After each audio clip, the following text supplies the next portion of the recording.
de Araújo Boldes, presidente da Federação Nacional dos Policiais Federais.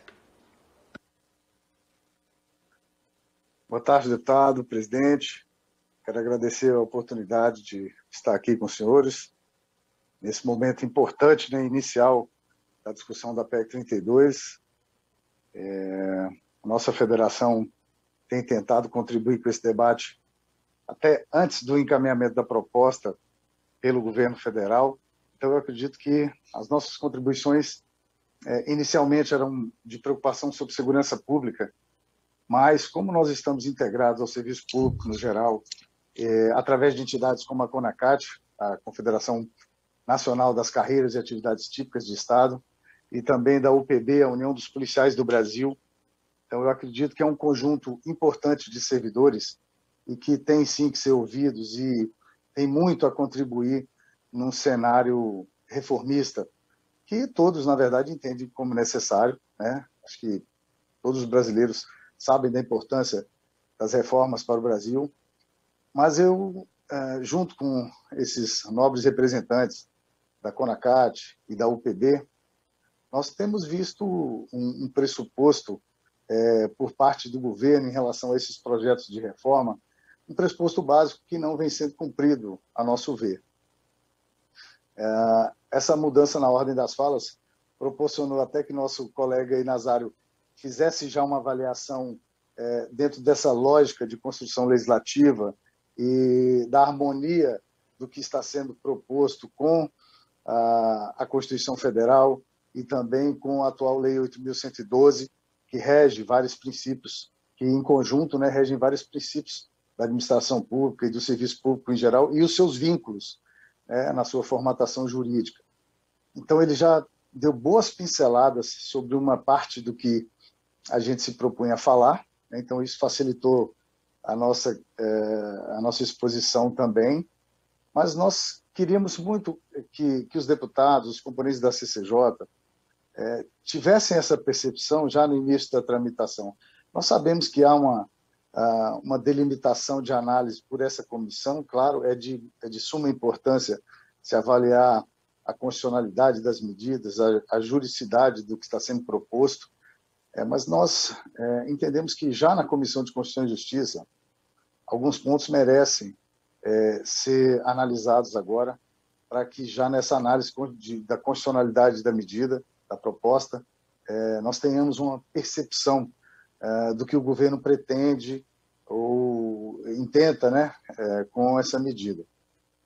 A parte de criação de trainees, por exemplo, para a área da segurança pública, seria uma situação muito complexa. E, em nossa visão, estipula um novo tipo de vínculo que a Constituição Federal não permite para o Serviço Público Federal, principalmente para as carreiras típicas de Estado, que estão aqui nesse momento representadas pela CONACAT. Então, nós sabemos que haveria um período anterior ao encaminhamento dessa proposta, e eu digo isso com toda tranquilidade, porque nós nos reunimos por mais de uma vez com o secretário Wagner Lenhart, o então secretário que comandava essa reforma administrativa pela parte do Poder Executivo, junto ao Ministério da Economia. Então, lá com a equipe do secretário Wagner, nós fizemos todas essas considerações dos perigos que poderiam ocorrer ao se atacar o vínculo com o Estado que os servidores públicos das carreiras típicas de Estado, principalmente, têm. A criação do trainee, então, foi muito combatida. A ideia inicial do secretário foi por nós compreendida, claro, mas nós deixamos lá o nosso arrazoado sobre os perigos que isso pode representar. Pessoas sem vínculo, cidadãos brasileiros que não disputaram vagas seguindo o princípio do concurso público e da isonomia que estão previstos na Constituição e que passariam a ter acesso a dados importantes, a dados que em certas situações são sigilosos e devem ser mantidos restritos a uma equipe de profissionais para que não haja exposição de pessoas investigadas ou não haja proteção ou uma intensidade extra nos casos de investigação de pessoas importantes no país. Então, isso tudo nós colocamos e foi bem recebido, e eu creio que já há uma percepção boa dos parlamentares nesse sentido, de não se estender essa compreensão do trainee como com o vínculo que foi apresentado praticamente impossível de se adequar às estruturas das carreiras típicas de Estado do Brasil, por conta dos serviços essenciais que essas categorias prestam, que essas carreiras prestam. O segundo ponto, deputados, que eu gostaria também de deixar registrado para análise ainda na CCJ, é a questão de se deixar para um segundo momento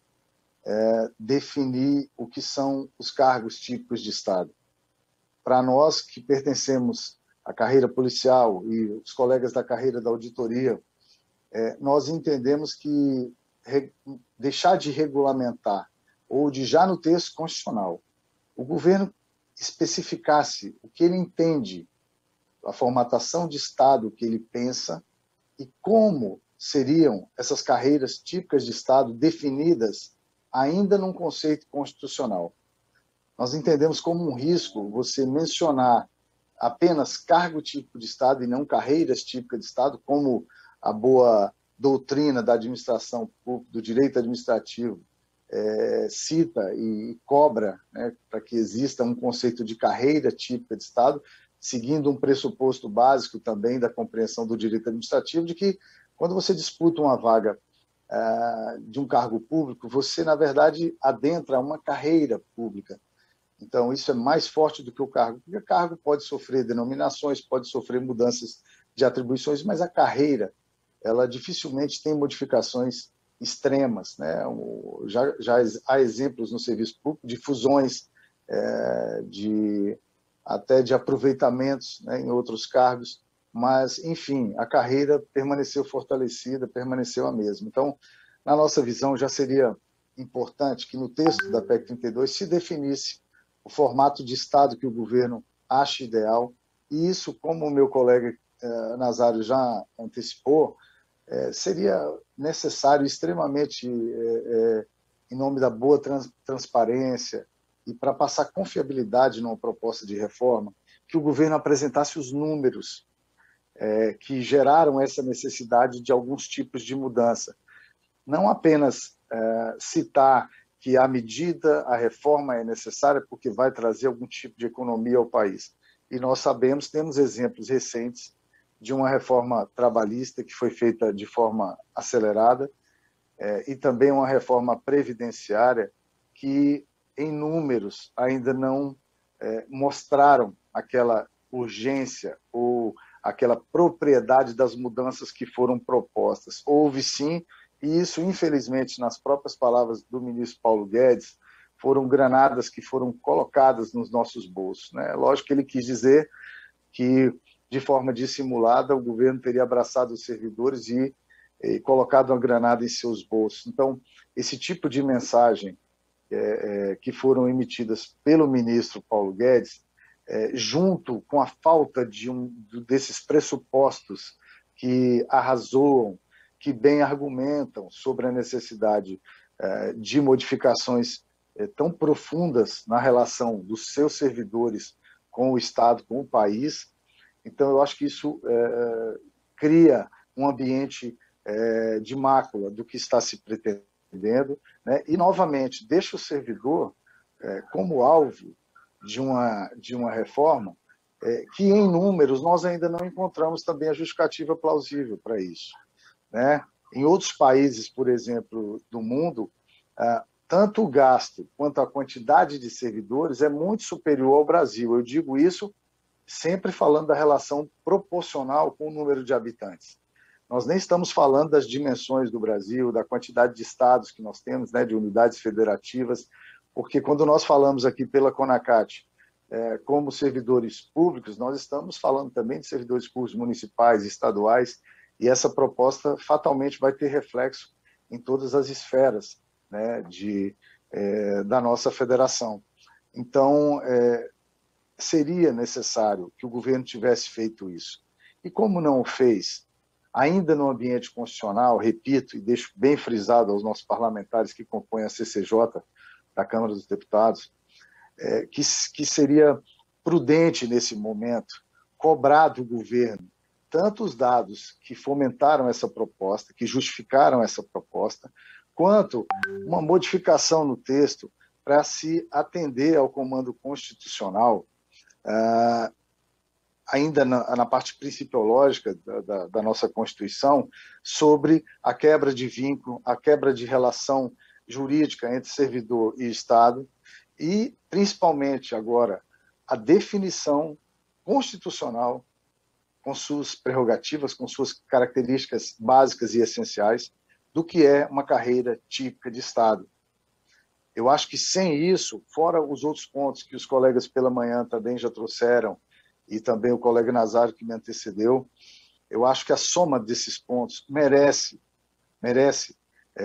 até porque nós estamos no parlamento, nós estamos na casa onde se discute as leis, e essa proposta veio do Poder Executivo. Então, nós devemos cobrar do Poder Executivo um mínimo de transparência e, principalmente, de projeção sobre o que ele espera com essas mudanças em números, né, porque em questão de relações jurídicas, eu acho que já foi bem cravado aqui pelos participantes dessas audiências públicas. Nós precisamos saber em números claros, precisos, o quanto o governo pretende economizar e o que isso vai significar no montante geral de gastos que o país tem. Eu acho isso primordial. Até porque já se trata da quarta reforma proposta, né, na sequência, uma proposta reformista, considerando a PEC emergencial que recentemente foi aprovada, né, e continha embutido ali um pacote, um mini ajuste fiscal, né, que acabou ganhando contornos mais profundos do que se esperava até. E também o governo argumentou com um mote maior da necessidade de pagar o auxílio emergencial, acabamos sendo incluídos como servidores públicos nesse pacote de economia de verbas para se gastar com o auxílio emergencial. Então, se trata da quarta reforma e pela quarta vez seguida os servidores públicos estão sendo punidos. E, para deixar bem claro, já chegando ao final da minha fala, deputados, nós não vimos, além de não ter visto esses números, os servidores colocados como culpados pela quarta vez, sem a apresentação desses números. E o pior, caso fosse um chamado da nação para cada um dar a sua cota, todas as categorias no Brasil deveriam ser envolvidas nos processos de reforma, todas. E nós vimos recentemente a exclusão dos militares, e pela quarta vez, no quarto projeto, o governo exclui os militares, que têm um quantitativo muito superior às forças de segurança pública, por exemplo, do país, as federais e as estaduais, e contando também as guardas municipais como integrantes desse corpo de operadores de segurança pública. Então, não se tratou de uma proposta para chamar os brasileiros para uma grande reforma, primeiro porque não trouxe transparência, e segundo porque deixou de fora algumas categorias, como aquelas que têm autonomia, Poder Judiciário, Ministério Público, Defensoria Pública, todos esses poderiam também já ter o seu quinhão, sua cota estabelecida no ambiente de reforma. Isso nós não vimos acontecer. E eu falo aqui como componente da segurança pública, pela União dos Policiais do Brasil, que tem 22 entidades nacionais e do Distrito Federal congregadas nessa União de Policiais do Brasil, e a percepção nossa é de que há uma preservação dos militares, né, na condição de servidores da nação, mas os policiais e operadores de segurança pública, por outra via, estão sendo sacrificados em seu conjunto. E se o governo tensiona essa relação com os seus servidores, e vários deles trabalham com arrecadação, trabalham com a proteção do cidadão, trabalham com a busca da segurança e da justiça para os seus cidadãos. Então, se esses servidores se sentem atacados, atingidos, como que o país vai fazer um convite para voltar ao crescimento? Como que o país vai chamar para uma motivação nacional para que todos contribuam com a sua cota, para que o país volte a crescer, para que o país volte a ter tenha uma saúde adequada, volte a empregar, volte a ter uma segurança pública digna, né, volte a ter uma saúde condizente com uma pandemia como essa, que assola o Brasil e o mundo. Então, são pressupostos básicos que eu acho que o governo não pode mais fazer esse tipo de encaminhamento. E cabe ao Congresso Nacional, ainda que a nossa presidente da CCJ seja defensora do governo, seja uma governista, e eu acho que o parlamento tem que ser assim, tem que agregar conhecimentos, ideologias e defesas e oposições, eu acho que é assim que funciona, mas nós não podemos jamais destratar o servidor público brasileiro, jamais. São pessoas que contribuem, são pessoas que entraram com a regra clara, definida, são pessoas que respeitaram os princípios constitucionais e da administração e assim concorreram às vagas, não tem a menor culpa de, eventualmente, uma má condução na gestão ou na falta de cobrança, por exemplo, da sua eficiência, da efetividade dos seus processos também. Então, eu queria deixar essa mensagem para vocês, essa reflexão, com esses pontos todos que os colegas que me antecederam pela manhã e agora à tarde, eles já pontuaram muito bem na questão técnica. Então, a minha abordagem, agora para finalizar, ela foi mais nesse sentido amplo, de resgate das prerrogativas, dos pressupostos para essas reformas, porque o que nós vimos até agora foi justamente o contrário. Tudo que se falava, inclusive taxando alguns servidores de privilegiados de forma errada, de forma jocosa, isso causou muitos transtornos. E você ter servidores públicos desmotivados significa ter uma nação que não está preocupada com o seu futuro a partir dos serviços que oferece à sociedade brasileira, aos seus cidadãos. Okay?